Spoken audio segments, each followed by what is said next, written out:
Hello friends, welcome back in my new video and second part of amino acid. इस amino acid से पहले अपन ने एक lecture complete किया है जो कार्बोहाइड्रेट का है और 3 पार्ट में कंप्लीट कर चुके हैं। अभी अपन एमिनो एसिड के सेकंड पार्ट को लेके आए हैं और सेकंड पार्ट में जो अपन डिस्कशन करेंगे वो एमिनो एसिड की जो स्ट्रक्चर है या जो पीआई वैल्यू है या इसमें जो pKa1 है या pKa2 है या pKa3 करें या pKr कहें, इनसे रिलेटेड अपन डिस्कशन करेंगे कि किस प्रकार से अपन पीआई वैल्यू है वो कैलकुलेट करते हैं, क्योंकि ये जो क्वेश्चंस हैं वो काफ़ी एग्जाम्स में पूछे भी जाते हैं और काफ़ी एक कन्फ्यूजन वाला सा मैटर है। तो इसके बारे में अपन आज अपन डिस्कशन करते हैं। तो सबसे पहले एमिनो एसिड को देखते हैं।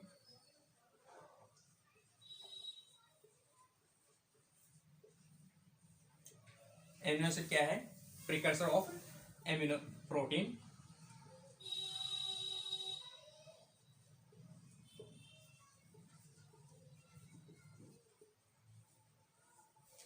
जो अपन कल डिस्कस कर चुके थे। इसके अलावा एमिनो एसिड्स जो हैं उनमें एक तो एमिनो ग्रुप और एक किरल कार्बन और एक कार्बोक्सिलिक ग्रुप प्रेजेंट होता है। इसके अलावा इस पे एक साइड चेन भी प्रेजेंट होती है जिसे अपन आर के द्वारा डिनोट करते हैं। अब अपन देखते हैं कि जो एमिनो एसिड हैं उनकी कुछ प्रॉपर्टी की बात करें। जैसे सबसे पहले देखें कि ऑल एमिनो एसिड्स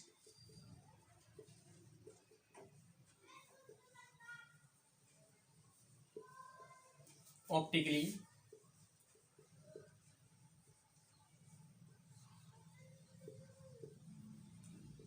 एक्टिव। क्यों?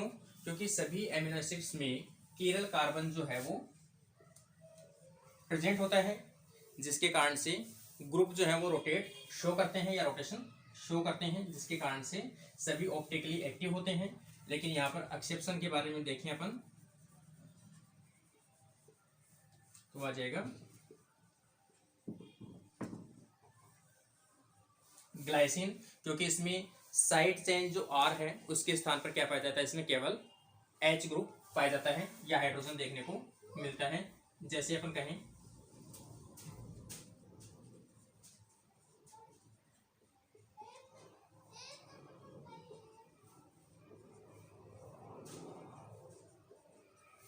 तो इसकी जो ये साइड चेन है इसमें भी क्या देखने को मिलता है? केवल एच है वो देखने को मिलता है। तो यहाँ पर ये किरल कार्बन नहीं है, इसलिए ये ऑप्टिकली कैसा है?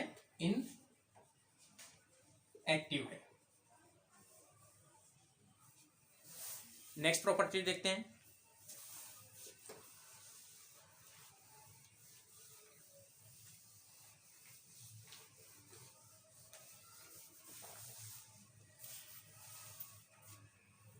all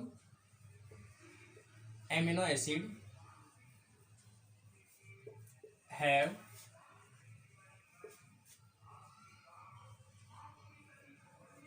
किरल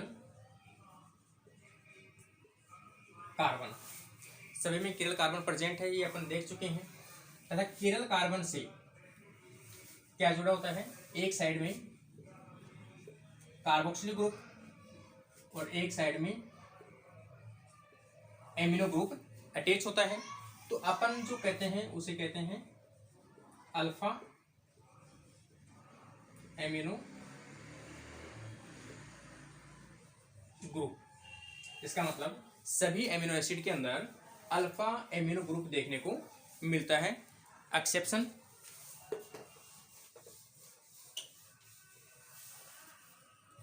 में आ जाएगा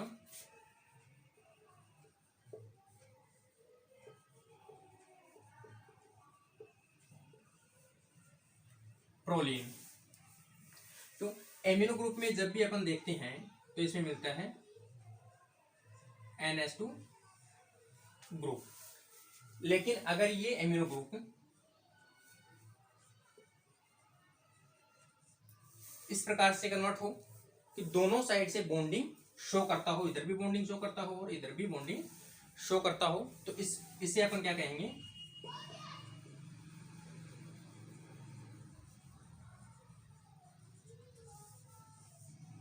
अल्फा इम्यूनो ग्रुप। या फिर ये किस प्रकार के होते हैं, एमाइड प्रकार के देखने को मिलते हैं।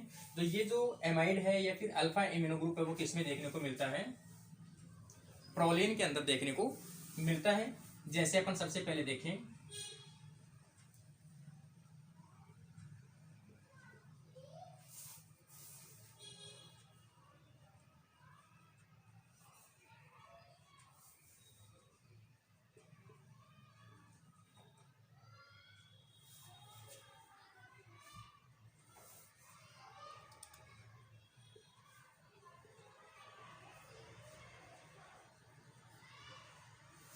इस प्रकार से ये जो एमिनो ग्रुप है ये दोनों साइड में बॉन्डिंग शो कर रहा है, तो इसे अपन क्या कहेंगे, इम्यूनो ग्रुप कहते हैं। तो ये ग्रुप कौन सा प्रेजेंट है इसमें, immuno group.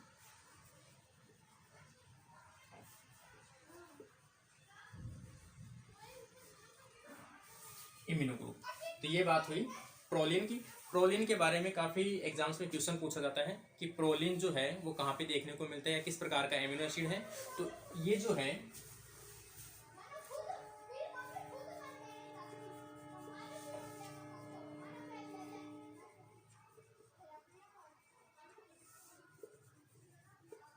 Osmo regulating hormone है, या मतलब हार्मोन एमिनो एसिड है।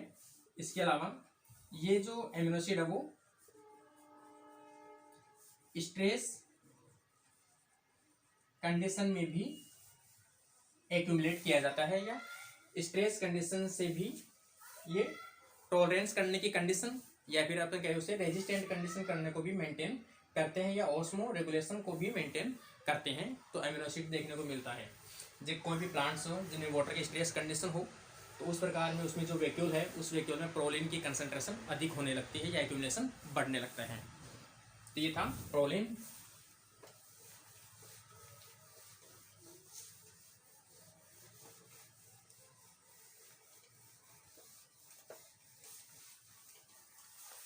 इसके अलावा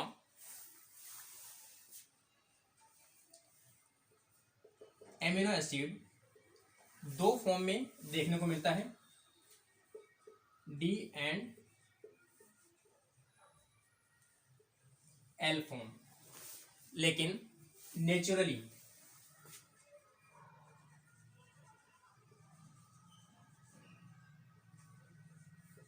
या मोस्टली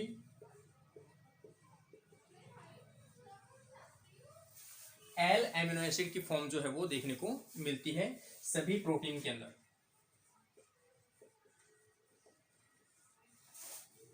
और एल और डी जो है उसको अपन देख सकते हैं किस प्रकार से अपन डिनोट करें। जैसे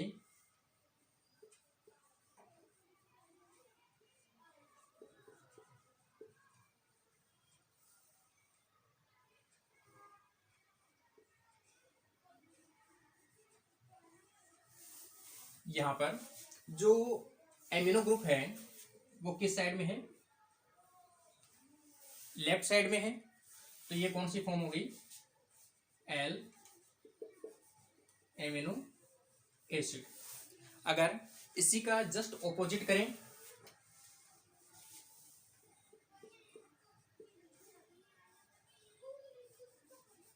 तो ये कंडीशन कौन सी आ जाएगी, डी एमिनो एसिड। लेकिन अपन ने कहा कि सभी नेचुरल कंडीशन के अंदर जितनी प्रोटीन्स हैं उन प्रोटीन के अंदर कौन सी फॉर्म देखने को मिलती है, एल फॉर्म देखने को मिलती है। लेकिन कुछ एक्सेप्शन कंडीशन है जिनके अंदर डी फॉर्म भी देखने को मिलती है। तो कौन से ऐसे प्रोटीन्स हैं या कौन से ऐसे स्ट्रक्चर्स हैं जिनके अंदर डी फॉर्म देखने को मिलती है, उनके बारे में अपन थोड़ा सा डिस्कस करें। तो कुछ एग्जाम्पल्स हैं जिनके अंदर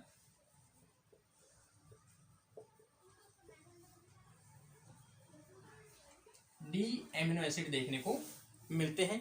जैसे सबसे पहला एग्जाम्पल अपन देखें तो मोस्टली जब भी अपन देखते हैं तो उसमें नाम आता है सेल वॉल ऑफ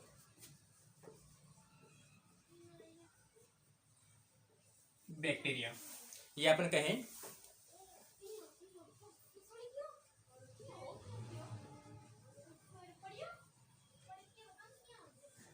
पेप्टाइडोग्लाइकेन। इसके अलावा एग्जाम्पल देखें कुछ,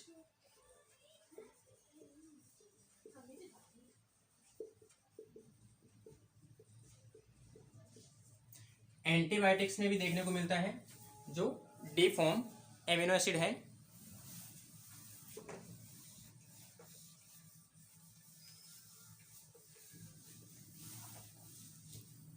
इसके अलावा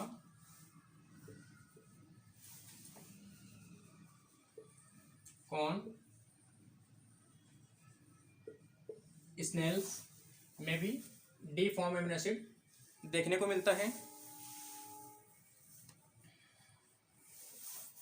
अब अपन एंटीबायोटिक की बात करेंगे, कौन से एंटीबायोटिक है जिनके अंदर देखने को मिलता है। तो सबसे पहले देखें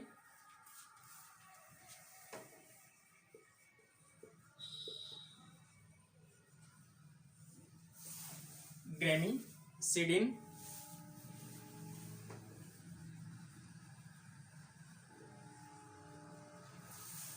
इसके अंदर D form of amino acids present होती है। इसके अलावा देखें तो टायरोसिडिन,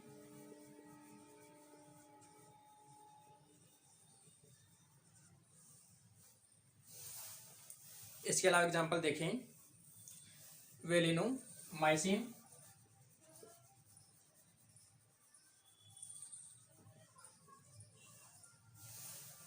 इस प्रकार के जो एंटीबायोटिक्स हैं इनके अंदर भी डी एमिनो एसिड्स देखने को मिलता है। वेलिनोमाइसिन काफी जगह सुनने को नाम मिलेगा आगे भी। तो ये जो क्या है, एक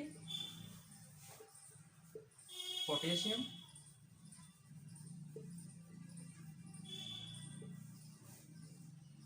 ट्रांसपोर्टर है, या फिर अपन कहें कि जो सेल वॉल है माइक्रोब्स की या माइटोकॉन्ड्रिया की जो मेम्ब्रेन है उनके अंदर ये क्या करते हैं, चैनल का फॉर्मेशन करते हैं जिसके अंदर से पोटेशियम का ट्रांसपोर्ट बढ़ जाता है।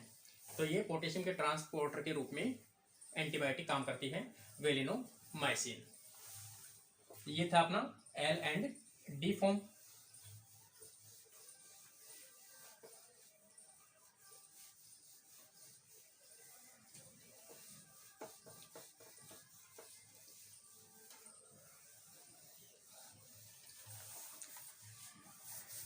नेक्स्ट अपना आ जाएगा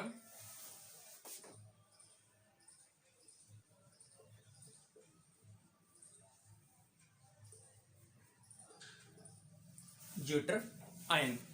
और ज्यूटर आयन किसे कहेंगे कि कोई भी ऐसा मॉलिक्यूल हो जिसके ऊपर पॉजिटिव और नेगेटिव चार्ज इक्वल रूप में प्रेजेंट हो। तो दोनों चार्ज जैसे इक्वल फॉर्म में प्रेजेंट होंगे तो एक दूसरे को जैसे ही वो कैंसिलेशन करेंगे तो वहां पर क्या हो जाएगा, वो मॉलिक्यूल न्यूट्रल मॉलिक्यूल के रूप में देखने को मिलता है। तो ज्यूटर आयन अपन बात कर रहे हैं एमिनो एसिड की। तो कोई भी ऐसे एमिनो एसिड जिनके ऊपर positive and negative charge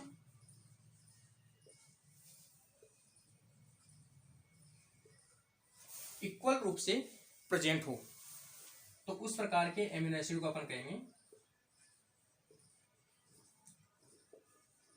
neutral amino acid. जैसे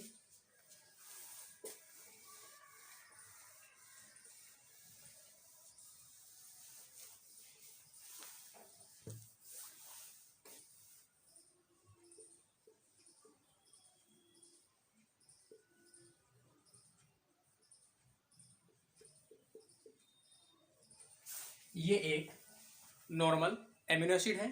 अगर अपन इस पे डी प्रोटोनेटेड फॉर्म करें तो यहाँ पर चार्ज आ गया कार्बोक्सिल ग्रुप के ऊपर, और यहाँ पर प्रोटोनेटेड फॉर्म दिखाएं तो यहाँ पर चार्ज आ गया एमिनो ग्रुप के ऊपर।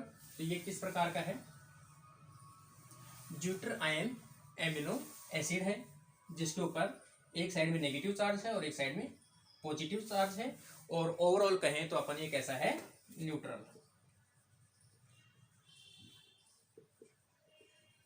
न्यूट्रल एमिनो एसिड्स है।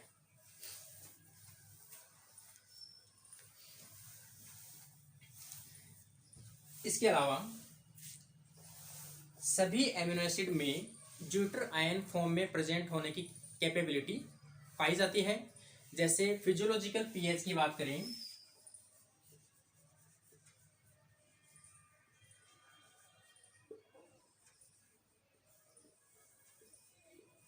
फिजियोलॉजिकल पीएच पर मोस्टली ग्लाइसिन,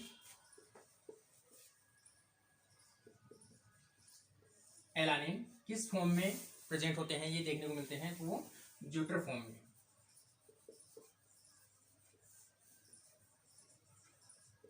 ड्यूटर फॉर्म में देखने को मिलते हैं, क्योंकि दोनों के अंदर ही साइड चेन ना के बराबर होती है, इसलिए फिजियोलॉजिकल पीएच के ऊपर ही अपने ड्यूटर फॉर्म के अंदर प्रेजेंट होते हैं।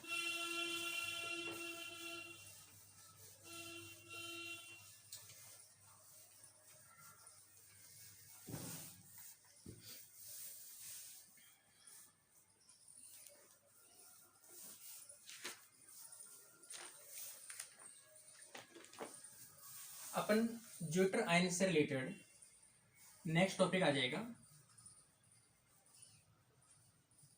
पीआई या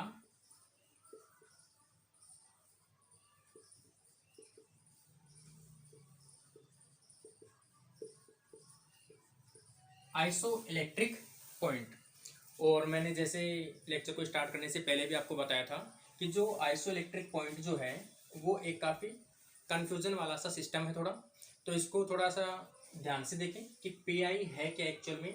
और वैसे देखा जाए तो एकदम सिंपल सा टॉपिक है पीआई, और इसके बारे में काफ़ी क्वेश्चंस पूछे भी जाते हैं कि पीआई है उसे कैसे कैलकुलेट किया जाता है, कैसे निकाला जाता है, या फिर इसकी जो वैल्यू है PK1 है, PK2 है या PKR है, उसको किस प्रकार से अपन कैलकुलेट करते हैं या किस प्रकार से अपन इसमें देखते हैं।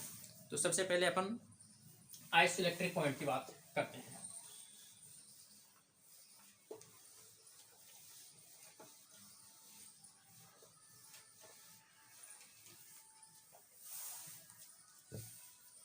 आइसोइलेक्ट्रिक पॉइंट एक प्रकार से देखा जाए तो एक पीएच पॉइंट है, ऐसा पीएच पॉइंट या ऐसा पीएच जहां पर एमिनो एसिड किस फॉर्म में प्रेजेंट हो, न्यूट्रल फॉर्म में प्रेजेंट हो। कोई भी ऐसी पीएच हो जिसके ऊपर एमिनो एसिड किसी प्रकार का चार्ज है वो शो नहीं करता है, या फिर एक पॉजिटिव करता है तो एक ही नेगेटिव चार्ज शो करे, या फिर अपन कहें कि ऐसी पीएच जिसके ऊपर amino acid neutral charge show करता हो या फिर जीरो चार्ज शो करता हो, तो भी उसे क्या कहेंगे अपन, आइसोइलेक्ट्रिक पॉइंट कहेंगे। इसका मतलब अलग अलग एमिनो एसिड जो हैं वो अलग अलग पीएच के ऊपर अलग अलग चार्ज शो करते हैं, कहीं पर नेगेटिव चार्ज ज़्यादा है तो कहीं पर पॉजिटिव चार्ज ज़्यादा है। लेकिन एक पर्टिकुलर पीएच ऐसी होगी जहां पर दोनों चार्ज है इक्वल रूप से हो जाएंगे, पॉजिटिव और नेगेटिव, तो वो एमिनो एसिड उस पॉइंट के ऊपर कैसा होगा, न्यूट्रल होगा, और उसी पॉइंट को अपन क्या कहेंगे, आइसोइलेक्ट्रिक पॉइंट कहते हैं।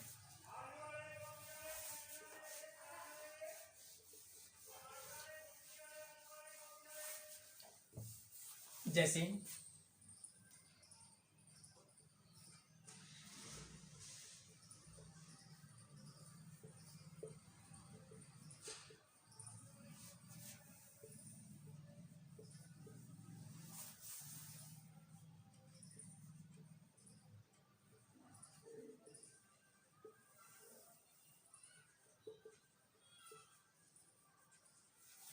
pH where amino acids have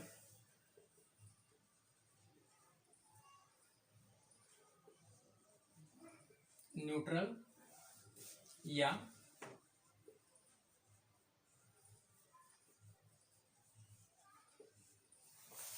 zero charge. तो वो जो पॉइंट है उसे क्या कहेंगे, आइसोइलेक्ट्रिक पॉइंट कहते हैं।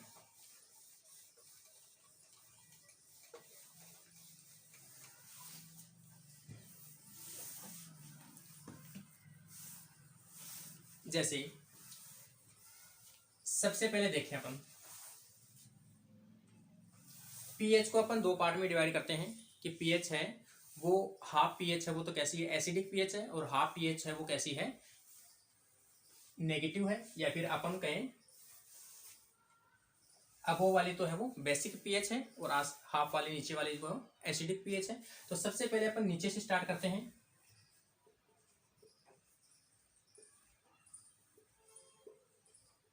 एसिडिक पीएच,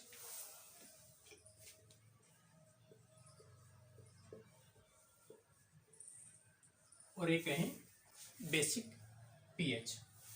अब ये तो कहें किससे नीचे है, अंडर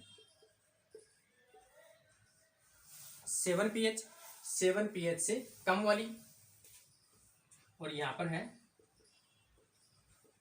7 पीएच से अधिक वाली।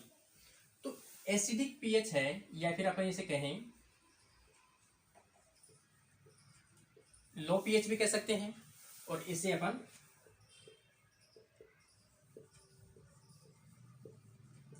हाई पीएच भी कह सकते हैं। और एसिडिक पीएच यदि है तो यहां पर अपन कह सकते हैं लॉट्स ऑफ प्रोटॉन, मतलब प्रोटॉन की कंसंट्रेशन है वो क्या है, यहां पर ज्यादा है।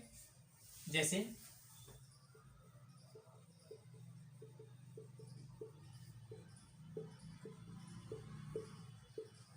इसी प्रकार से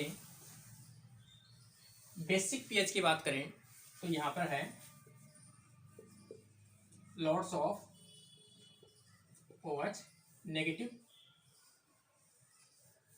तो यहां पर हाई कंसंट्रेशन ऑफ OH की मात्रा देखने को मिलती है, और यहां पर H की हाई कंसंट्रेशन है।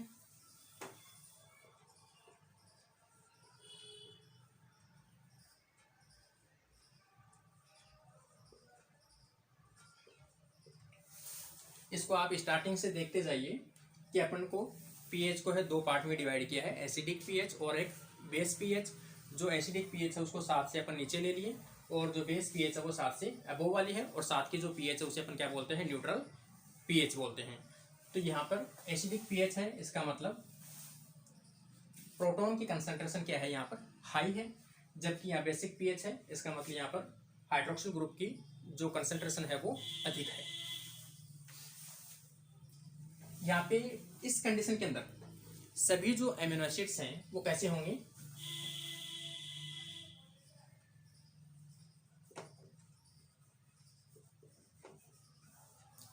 प्रोटोनेटेड एमिनो एसिड होंगे।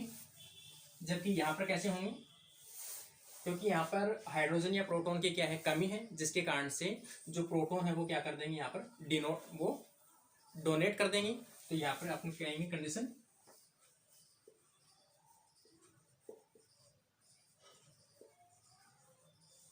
D protonated condition. तो दोनों में देखते जा रहे हैं अपन, यहाँ पर प्रोटोनेटेड कंडीशन है क्योंकि प्रोटॉन की कंसंट्रेशन अधिक है, यहाँ पर डी प्रोटोनेटेड है क्योंकि यहाँ पर प्रोटॉन्स की कंसंट्रेशन ना के बराबर है, या बहुत कम है, या फिर ना कहें अपन।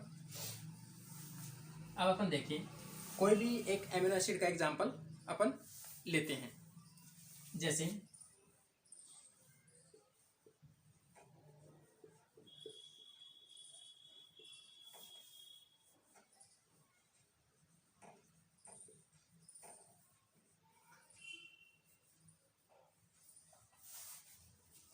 सबसे पहले अपन ने कंडीशन ली है, यहाँ पर प्रोटॉन प्रेजेंट है और यहाँ पर भी एक एक्स्ट्रा प्रोटॉन प्रेजेंट है। तो ये कंडीशन कैसी हो गई, प्रोटोनेटेड कंडीशन हो गई। और चार्ज की बात करें तो यहाँ पर चार्ज कैसा है, +1 चार्ज है इस पर्टिकुलर एमिनो एसिड के ऊपर। अब अपन बात करें, अगर अपन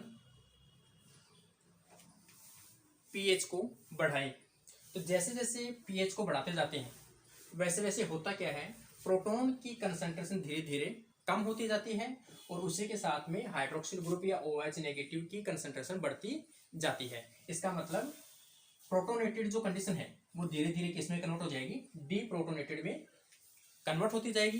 तो सबसे पहले जैसे अपन ने पीएच बढ़ाई, तो अब अपन देखें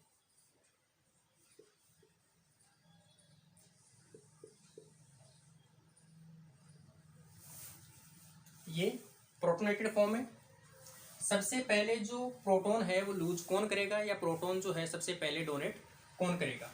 तो जब भी किसी भी एमिनो एसिड की बात की जाए कि अगर पीएच बढ़ाई जा रही है तो उस टाइम पे सबसे पहले कौन सा ग्रुप है जो प्रोटॉन डोनेट करेगा, या प्रोटॉन को छोड़ेगा, या प्रोटॉन को लूज करेगा। तो सबसे पहले जो प्रोटॉन देने की टेंडेंसी है वो किस में देखने को मिलती है, अल्फा कार्बन पर उपस्थित कार्बोक्सिलिक ग्रुप में प्रोटॉन देने की टेंडेंसी सबसे अधिक देखने को मिलती है। तो यहाँ पर पीएच जैसे ही बढ़ते सबसे पहले प्रोटॉन दे दिया कार्बोक्सिलिक ग्रुप ने, और ये अपना आर ग्रुप। और ये जो एमिनो एसिड है वो किस में कन्वर्ट हो गया,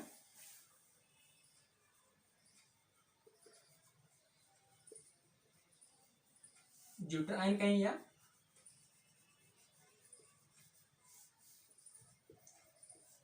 न्यूट्रल एमिनो एसिड कहें।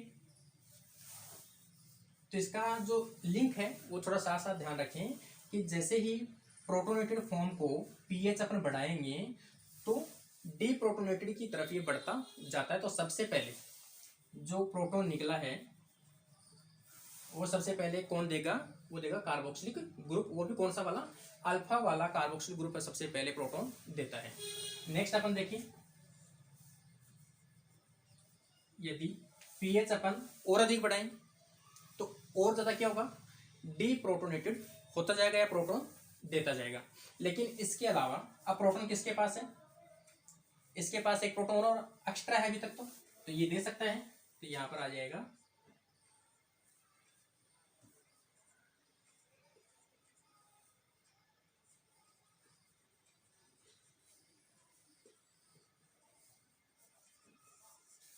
ये कंडीशन, इसने क्या किया, प्रोटॉन को दे दिया।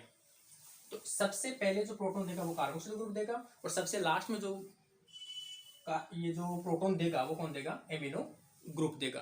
तो सबसे लास्ट में दिया है एमिनो ग्रुप ने। अब इसके ऊपर ओवरऑल चार्ज कितना है, -1। सबसे पहले कितना था, +1 था,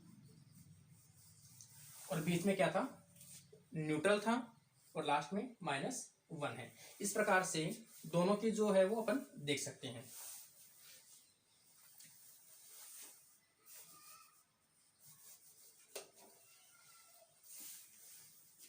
अब इसको अपन देखें कि यहां पर पीएच कितनी थी,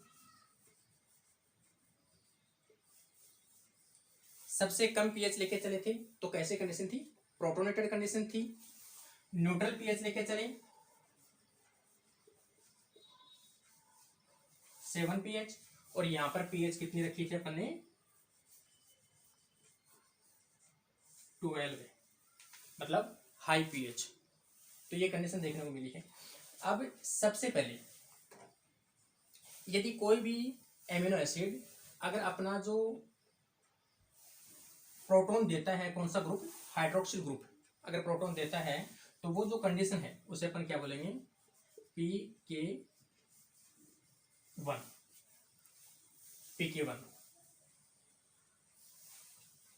इसका मतलब ये कंडीशन है कैसी, कि जब एक कार्बोक्सिल ग्रुप एक प्रोटॉन को देता है और वो किस में कन्वर्ट होता है, ड्यूटर आयन में कन्वर्ट होता है। उन दोनों की जो बीच की कंडीशन है उस बीच की कंडीशन को, या फिर अपन कहें 50%, किसका, 50% deprotonated form, 50% deprotonated form of carboxylic group. Carboxylic group का यहाँ पर क्या कर रहे हैं अपन, डीप्रोटोनेटेड कर रहे हैं, और 50% अभी हुआ भी नहीं है और यहाँ से होना स्टार्ट हो गया। 50% अपन दोनों के बीच की बात करें तो 50% deprotonated form of carboxyl group known as PKA1।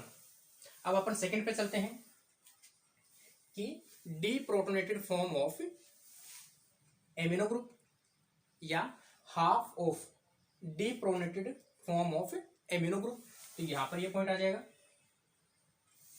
इधर तो ये प्रोटोनेटेड फॉर्म है और यहाँ पर डीप्रोटोनेटेड फॉर्म है। इन दोनों की जो बीच की कंडीशन है ये वैल्यू आ जाएगी pKa2। दो चीज है, pKa1 वैल्यू और pKa2 वैल्यू, जो सभी एमिनो एसिड्स की अलग अलग वैल्यू देखने को मिलती है। ये वो पॉइंट है जहां पर ये जो प्रोटॉन है वो यहाँ से निकलेगा, उसके चांसेस कितने हैं 50%। यहाँ से कंप्लीट निकल जाएगा यहाँ तक पहुँचता पहुँचता, और इसके बीच में 50% पे यहाँ से प्रोटॉन निकलेगा अमीनो ग्रुप से, यहाँ कंप्लीट निकल जाएगा, और यहाँ पर क्या है 50% चांस है या 50% है, तो यहाँ पर आ जाएगा pK2 वैल्यू। अपने को अगर निकालना हो पीआई का मतलब अपन बात कर रहे हैं ज्यूटर की, या वह पीएच जिसके ऊपर न्यूट्रल चार्ज प्रेजेंट हो। तो कैसे निकालेंगे, एक साइड में तो अपन pK2 ले लें और एक साइड में pK1 ले लें और डिवाइडेड बाई 2, तो अपन निकाल सकते हैं पीआई वैल्यू।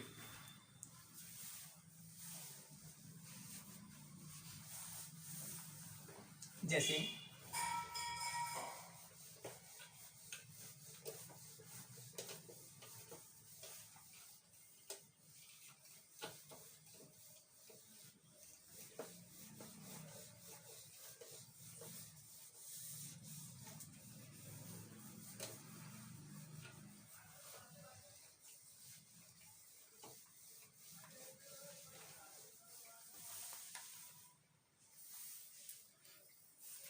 इसमें सबसे फर्स्ट एग्जांपल देखें, या फिर पीआई वैल्यू निकालने से पहले मैं आपको जो pK1 और pK2 जो वैल्यू है इस वैल्यू को कैलकुलेट करना या उसको निकालना अपन देखते हैं।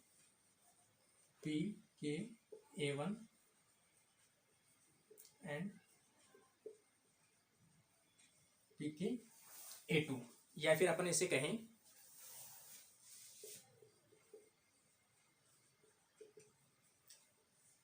Titration of amino acids. Amino acid की टाइट्रेशन देखते हैं, या titration of amino acid by pH. तो सबसे पहले इसमें एक अपन ग्राफ देखते हैं।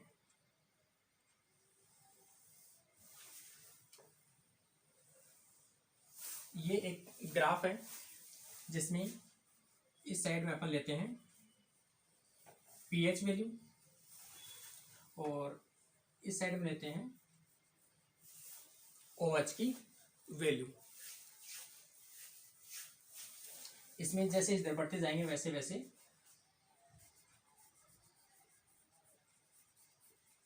Addition of hydroxyl group. सबसे पहले यहाँ पर 0 वैल्यू, यहाँ पर 2, 4, 6, 8, 10 और 12 है।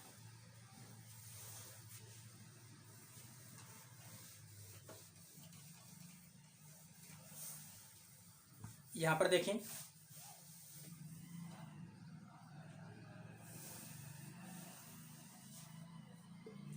0.5, 1, 1.5, 2.0, 2.5, 3.0, 3.5।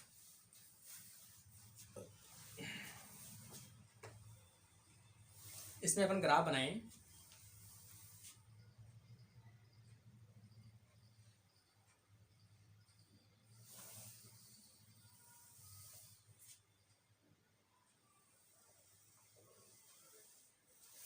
इस प्रकार से एक ग्राफ देखने को मिलता है।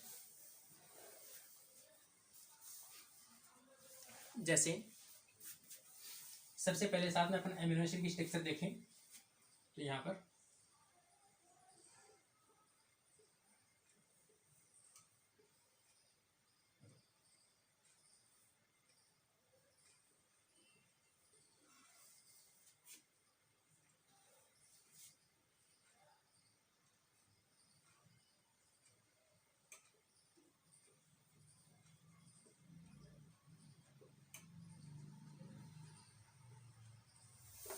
यहाँ पे ये ज्यूट्राइन है।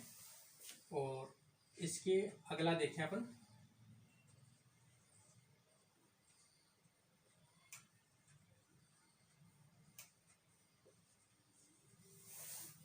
यहाँ पर इसके डीप्रोटोनेटेड फॉर्म में दोनों हैं।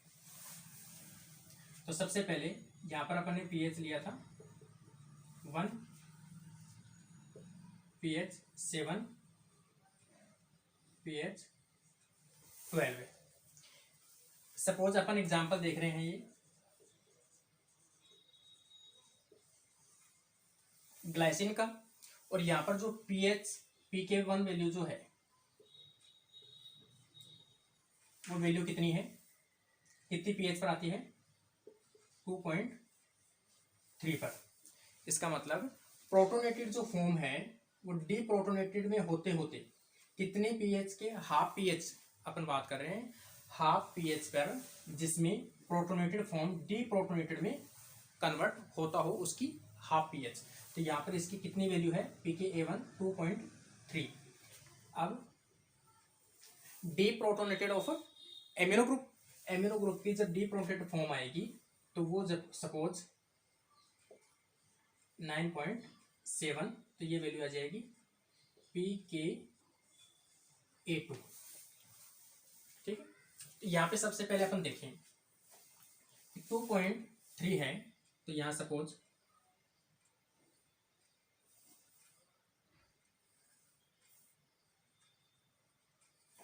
यहाँ पे देखें। इसके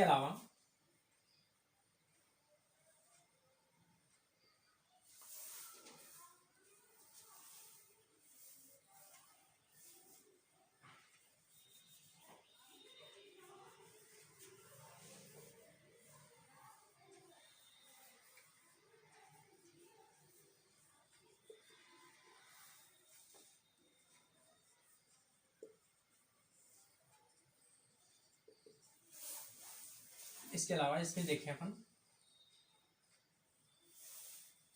और लास्ट में जो एमिनो ग्रुप है डीप्रोटोनेटेड कहाँ पे करती है, 9.7 यहाँ पे ये ग्रुप। 3 ऐसे पॉइंट्स देखने को मिलते हैं कि सबसे पहले डीप्रोटोनेटेड फॉर्म,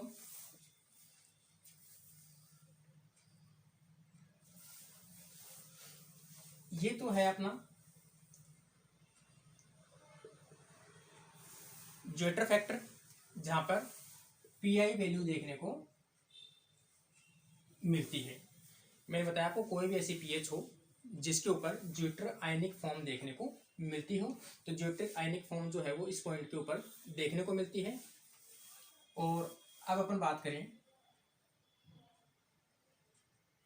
जैसे 0 से लेकर 2.3 यहां तक अपन देखें तो ये फर्स्ट वाला है, कैसा है, प्रोटोनेटेड फैक्टर या प्रोटोनेटेड प्रेजेंट कंडीशन में प्रेजेंट है, हाफ प्रोटोनेटेड। लेकिन यहां से देखें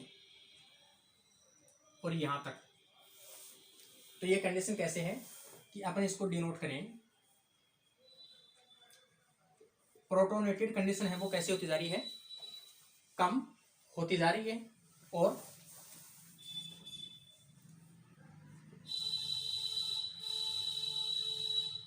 डीप्रोटोनेटेड जो फॉर्म है वो कैसे हो रही है, बढ़ती जा रही है। डीप्रोटोनेटेड फॉर्म है वो बढ़ रही है और प्रोटोनेटेड फॉर्म है वो धीरे धीरे कम हो रही है। तो यहाँ से तो इन दोनों के बीच की बात करें अपन, यहाँ जाते जाते डीप्रोटोनेटेड कंप्लीट हो जाएगी, लेकिन इसमें और इसकी दोनों की बात करें तो इन दोनों के बीच का जो पॉइंट आता है वो आता है PKA1। इसका मतलब मैंने पहले भी आपको बताया था,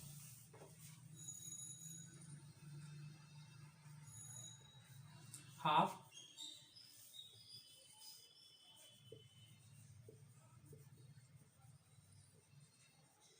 डीप्रोटोनेटेड ऑफ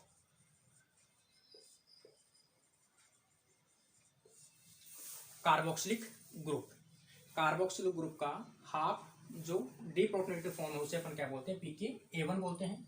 अब अपन बात करें यहाँ पर पहुंचते पहुंचते क्या हो गया, अपन ज्यूटर आयन कंडीशन आ गई। और यहाँ से अब जैसे ही अपन आगे जाएंगे तो यहाँ पर पीएच आएगी, जैसे यहाँ पर 12 pH के ऊपर अपन ने क्या दिखाया है, कंप्लीट डीप्रोटोनेटेड फॉर्म में प्रेजेंट है, ये भी NH2 में आ गया। और यहाँ पर भी कार्बोक्सिल ग्रुप से हाइड्रोजन है वो निकल चुका है। तो यहाँ पर जो 12% है इसका अगर अपन हाफ देखें, यहाँ से यहाँ और यहाँ से यहाँ जाते जाते प्रोटोनेटेड जो फॉर्म है वो धीरे धीरे और भी क्या हो रही है, कम हो रही है। किसकी प्रोटोनेटेड फॉर्म हो रही है अब कम, एमिनो ग्रुप की हो रही है। और यहाँ पर डी प्रोटोनेटेड फॉर्म जो है वो क्या बढ़ रही है, और ये बढ़ रही है, किसकी बढ़ रही है, एमिनो ग्रुप की। और यहाँ पर जाते जाते क्या हो जाएगा,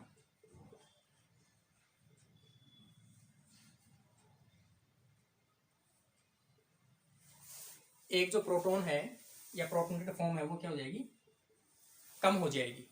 तो यहाँ से डी प्रोटोनेटेड जो फॉर्म है वो धीरे धीरे कंटिन्यू बढ़ती जा रही है। तो यहाँ पर वह पॉइंट जिस पर एमिनो ग्रुप की डी प्रोटोनेटेड की 50% हो या 50% डिसोसिएशन कंडीशन देखने को मिलती हो,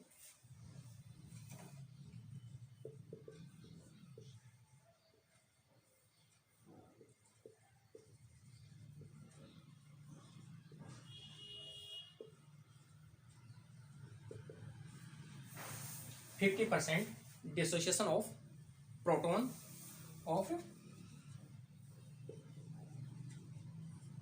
एमिनो ग्रुप।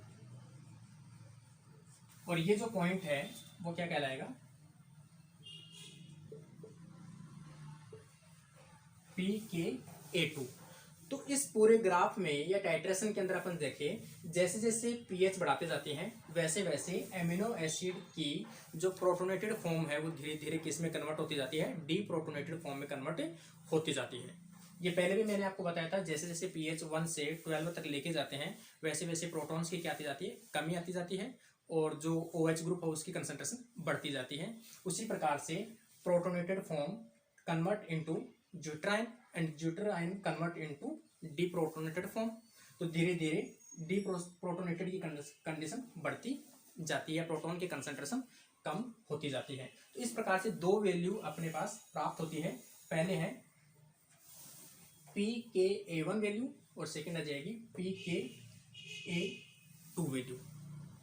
ठीक है, जो सभी एमिनो एसिड्स की ये दोनों वैल्यू जो है वो क्या होती है, अलग अलग देखने को मिलती है। इसको एक बार अच्छे से समझें या वीडियो को रिवाइज करके देख लेना, पॉज करके देख लेना किस प्रकार से बताया गया है, तो ये समझ में आ जाएगा।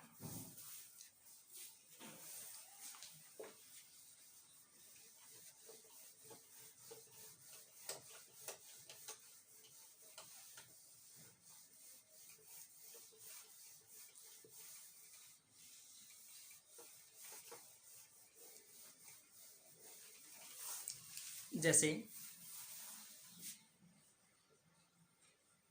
पीआई वैल्यू को अगर कैलकुलेट करना हो और आपको वैल्यू दी गई हो A1 plus A2 divided by 2, तो क्या निकल जाएगी, आपकी पीआई वैल्यू निकल जाएगी। और दोनों को मैंने अलग अलग बता भी दिया। pKa1 क्या है, dissociation of proton from carboxyl group और dissociation of proton from amino group. उनके 50% जो चांसेस के ऊपर जो पॉइंट है वह पीएच जो है उस पीएच को अपन डिनोट कर रहे हैं pKa1 pKa2। अब इसमें अपन ने एग्जांपल लिया था ग्लाइसिन का। सपोज pKa1 जो वैल्यू है वो है 2.3 और pKa2 जो है वो 9.7 और डिवाइडेड बाई 2, तो यहाँ पे आ जाएगा 12.2 और ये आ जाएगा 6। तो जो मैंने अभी ग्राफ बताया था उस ग्राफ में जो 6 वैल्यू जो थी वहाँ पर कौन सा आयन देखने को मिल रहा था, ज्यूटर आयन देखने को मिल रहा था। इसका मतलब इसका जो ग्लाइसिन का जो पीआई पॉइंट है वो कौन सी होती है, PH6। इस प्रकार से अपन किसी भी एमिनो एसिड की पीआई वैल्यू निकाल सकते हैं। और पीआई वैल्यू को कैलकुलेट करने के लिए जो प्रॉब्लम्स आती है वो कहाँ आती है कि जिस एमिनो एसिड की साइड चेन के अंदर कार्बोक्सिल ग्रुप प्रेजेंट हो या फिर किसी एमिनो एसिड की साइड चेन के अंदर एमिनो ग्रुप एक्स्ट्रा प्रेजेंट हो, तो उसकी कंडीशन के अंदर ये जो फॉर्मूला है वो थोड़ा सा चेंज होगा। अभी अपन देखते हैं।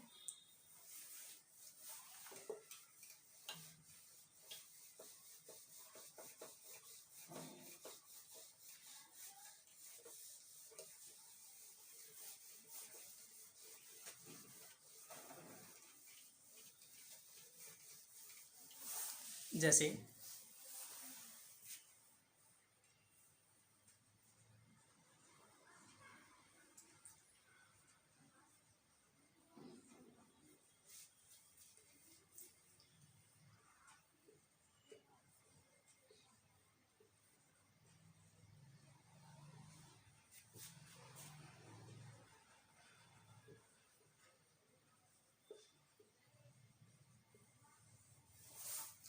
कि पीआई वैल्यू जो है वो उन एमिनो एसिड की कैलकुलेट करेंगे जिनकी साइड चेन में कार्बोक्सिल ग्रुप प्रेजेंट हो या फिर एमिनो ग्रुप प्रेजेंट हो। जैसे सबसे पहले एग्जांपल लें अपन,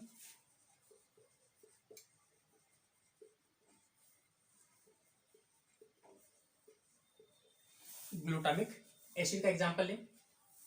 और ग्लूटामिक एसिड है तो इसमें जो साइड चेन है, साइड चेन के ऊपर क्या देखने को मिलता है,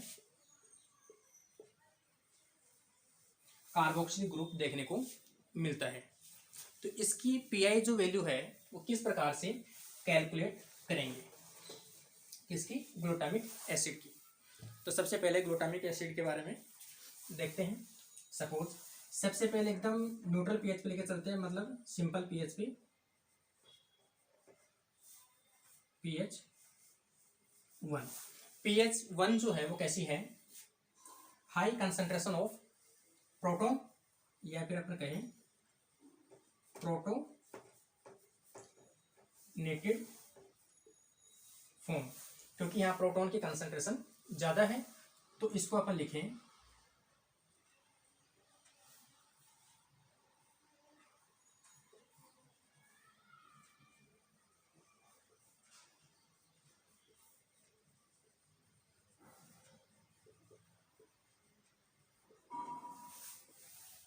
ये जो फर्स्ट फॉर्म है जिसमें प्रोटोनेटेड फॉर्म है, ये किस पे देखने को मिलती है, pH 1 के ऊपर।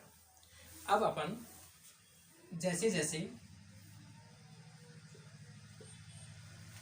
pH इंक्रीज करें तो सबसे पहले डी प्रोटोनेटेड फॉर्म कौन करेगा।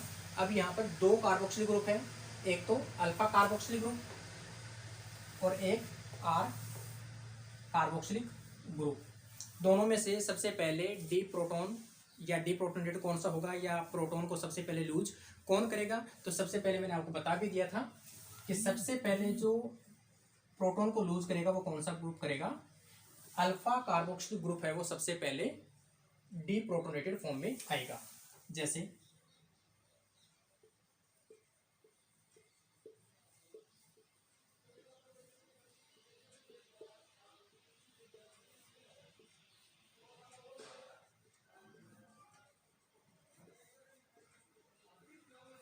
ये कंडीशन देखने को मिलेगी। अब यहां पर ये जो फर्स्ट वैल्यू आएगी वो क्या आएगी, pKa1, और इसकी जो pKa1 जो वैल्यू है वो है 2.2। इसमें चार्ज देखें तो चार्ज कितना है, +1 है। इसमें चार्ज देखें तो यहाँ पे नेगेटिव और यहाँ पर पॉजिटिव, तो यहाँ पर चार्ज कैसा आ जाएगा, 0 आ जाएगा। इसके अलावा अगर अपन pH और बढ़ाएं तो अब जो प्रोटॉन है वो डोनेट कौन करेगा, आर ग्रुप के ऊपर जो कार्बोक्सिल ग्रुप है वो डोनेट करेगा। जैसे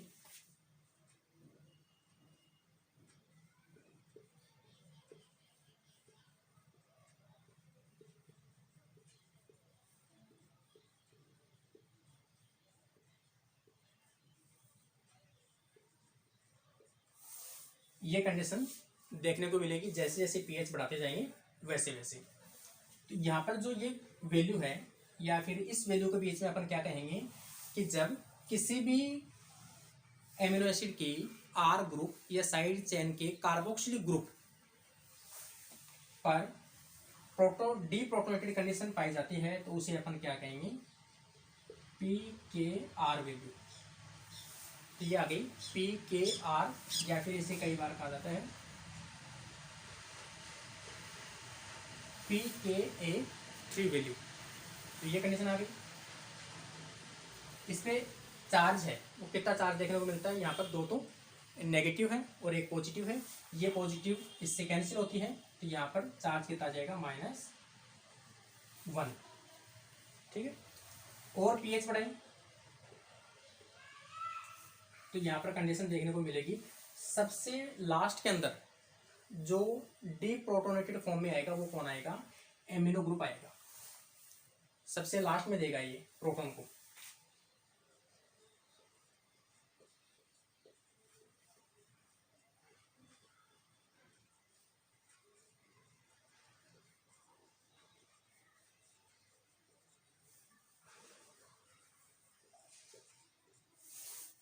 सबसे लास्ट में किसने दे दिया, अब प्रोटॉन को।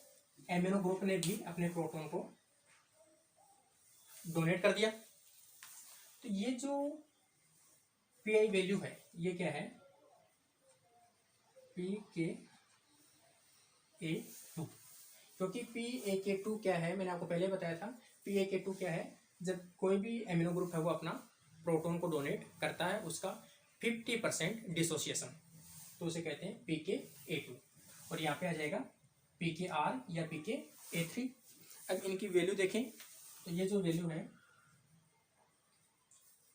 4.3 और पी के 2 वैल्यू है 9.7। अब इसमें अगर अपन कैलकुलेट करें पी आई,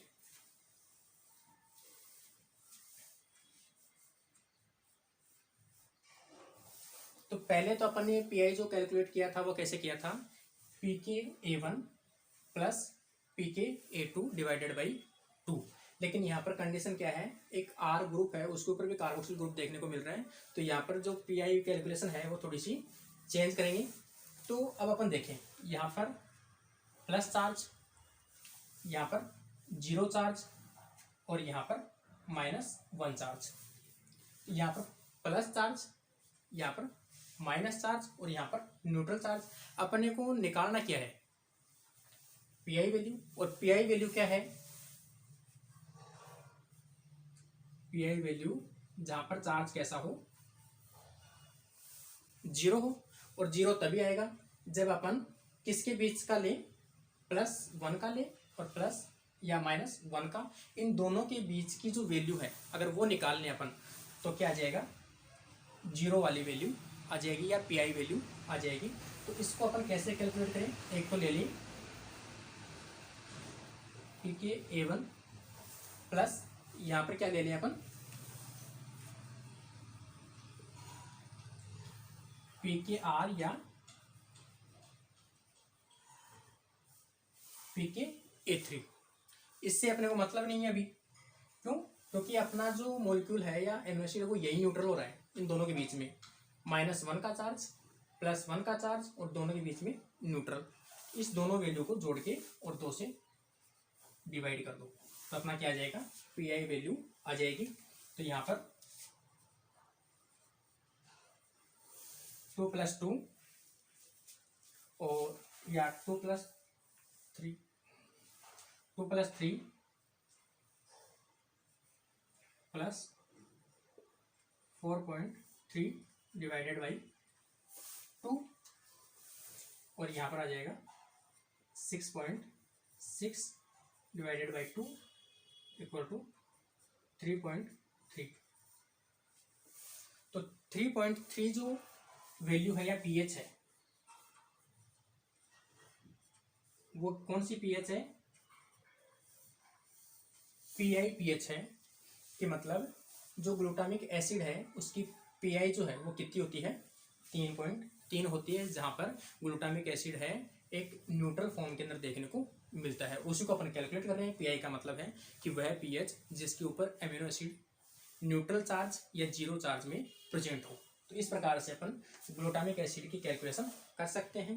तो कोई भी एग्जाम हो जिसके अंदर इस प्रकार से डाटा दिए हुए हो, आपको 3 वैल्यू है और 3 वैल्यू इस प्रकार से दिए हुए हो, तो आपको ध्यान रखना है कि जो अगर एसिडिक कंडीशन हो या एसिडिक एमिनो एसिड हो तो उसकी वैल्यू कौन से काउंट करोगे आप?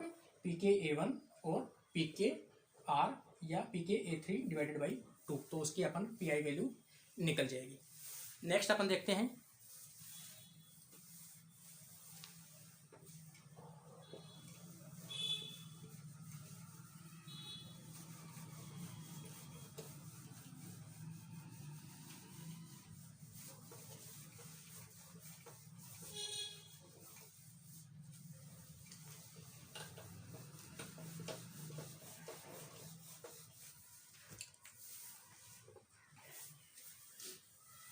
लास्ट एग्जांपल आ जाएगा।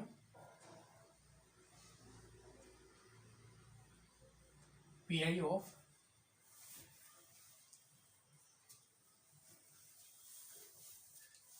लाइसिन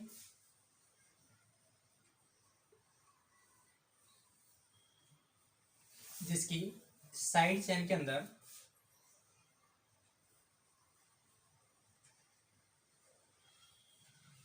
एमिनो ग्रुप देखने को मिलता है। उसकी पीआई कैसे कैलकुलेट करेंगे? तो सबसे पहले अपन pH 1 लेते हैं जिसके ऊपर प्रोटोनेटेड फॉर्म है,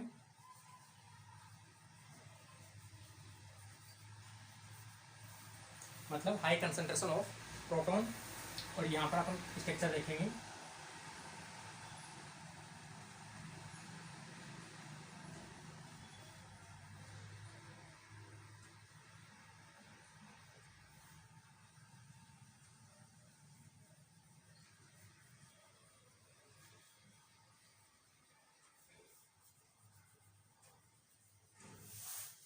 यहाँ पर भी प्रोटोनेटेड फॉर्म है, यहाँ पर भी प्रोटोनेटेड फॉर्म है और यहाँ पर भी प्रोटोनेटेड फॉर्म है। क्योंकि पीएच अपन ने कौन सी ले ली है? एकदम एसिडिक पीएच ली है या पीएच 1 ली है, इसलिए। और इसके ऊपर ओवरऑल जो चार्ज है +2 का चार्ज है। जैसे जैसे अपन पीएच को बढ़ाते जाते हैं तो वैसे वैसे डीप्रोटोनेटेड कंडीशन है वो बढ़ती जाती है। तो सबसे पहले जो प्रोटॉन को डोनेट करेगा वो कौन सा करेगा? कार्बोक्सिलिक ग्रुप करेगा। तो अगली स्ट्रक्चर आ जाएगी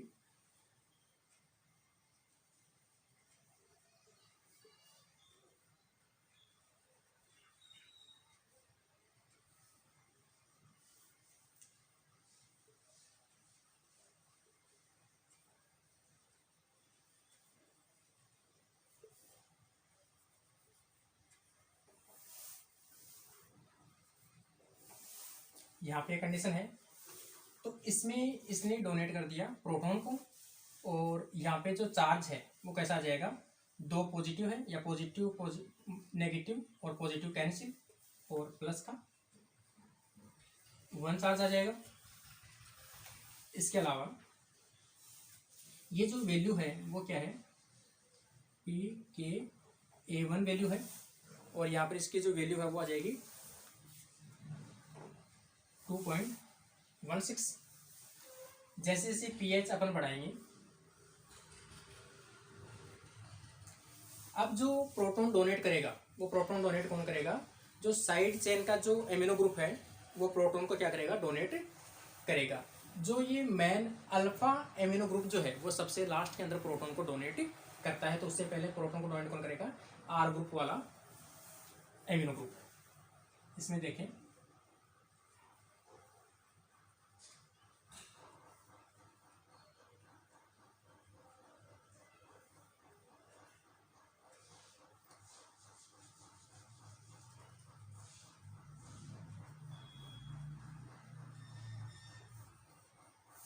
यहाँ पे कंडीशन आ जाएगी डीप्रोटोनेटेड फॉर्म, और ये जो वैल्यू है वो आ जाएगा pKr, क्योंकि साइड चेन का यहाँ पर डीप्रोटोनेशन हो रहा है, तो इसकी वैल्यू जो है वो है 9.8।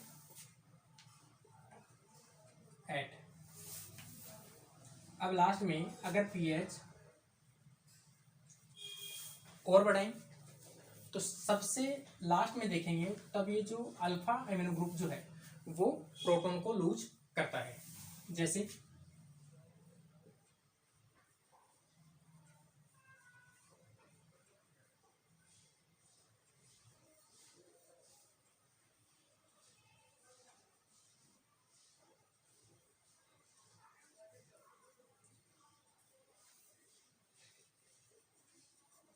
ये पहले से डीप्रोटोनेटेड फॉर्म में है और अब ये भी डीप्रोटोनेटेड फॉर्म में आ गया। अब अपन इनके चार्ज की बात देखें तो यहाँ पर +2 +1 है और यहाँ पर -1 +1, तो ये चार्ज कैसा हो गया, न्यूट्रल चार्ज है।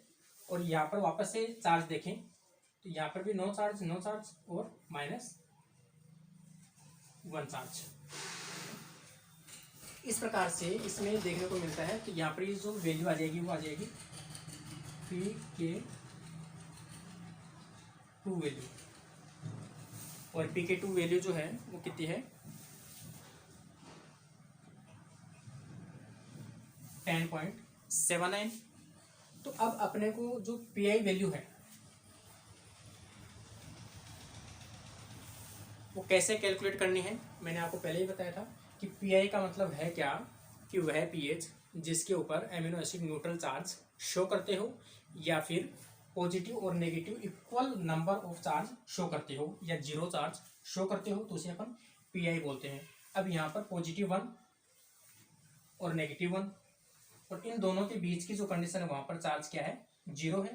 तो इसका मतलब ये कैसा है,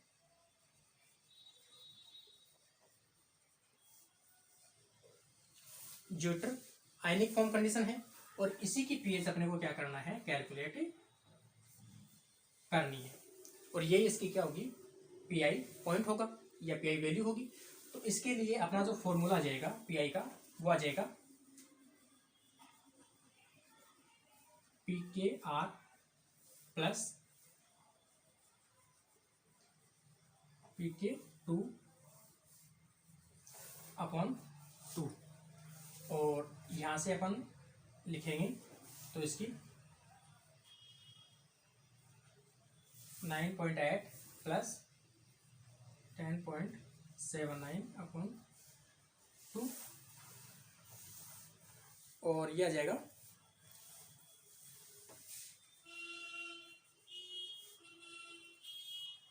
19.7/2, और यह आ जाएगा 9.7। तो ये जो PI वैल्यू है 9.7 वो किसकी आ जाएगी, लाइसिन की आ जाएगी।